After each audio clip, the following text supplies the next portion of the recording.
Hello and welcome to my YouTube channel. I'm your storyteller, ready to take you on amazing journeys through different tales. How are you guys? Today's audiobook is The Climb by Anatoli Boukreev and G. Weston DeWalt. Let's get started.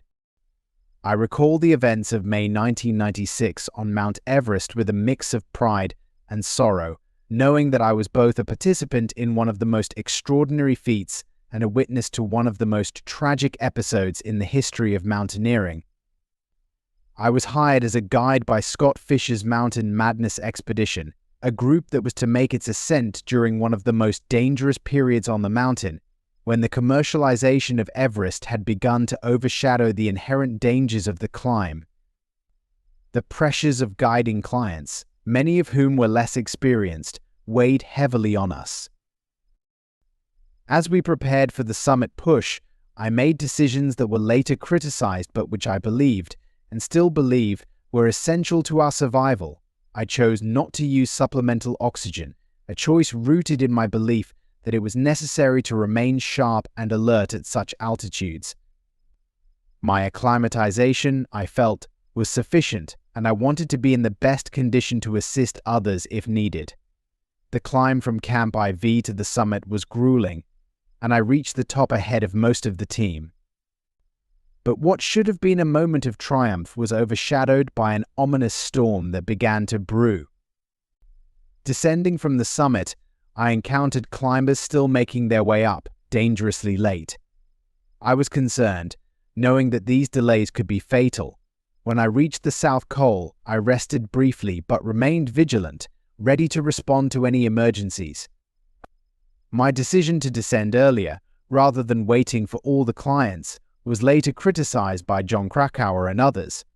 They argued that I should have stayed with the clients, but I believed that being rested and ready to help during the descent, when most accidents occur, was more critical. As the storm hit with full force, chaos ensued.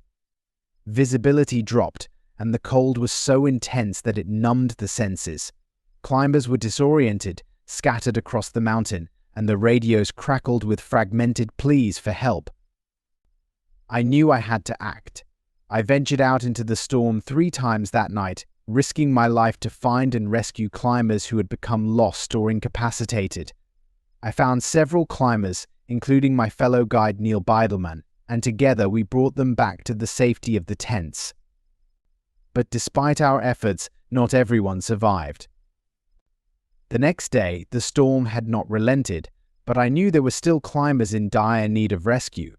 I headed out once more, locating Beck Weathers and Yasuko Namba. Tragically, Yasuko was already beyond help, and Beck was barely alive, frostbitten and near death. Despite the deteriorating conditions, I carried Beck back to camp, though the effort nearly cost me my life. In the aftermath, as the world learned of the disaster, I was shocked to find myself criticized for my decisions. Some, including Krakauer in Into Thin Air, questioned my choice not to use supplemental oxygen and my decision to descend early. But I stand by my actions. I knew the mountain, knew the risks, and acted with the safety of the group in mind. The commercialization of Everest had created a situation where climbers were pushed beyond their limits, and the tragedy that unfolded was, in many ways, inevitable. The book reflects on these events, not just as a defense of my actions, but as a critique of the growing trend of commercial expeditions on Everest.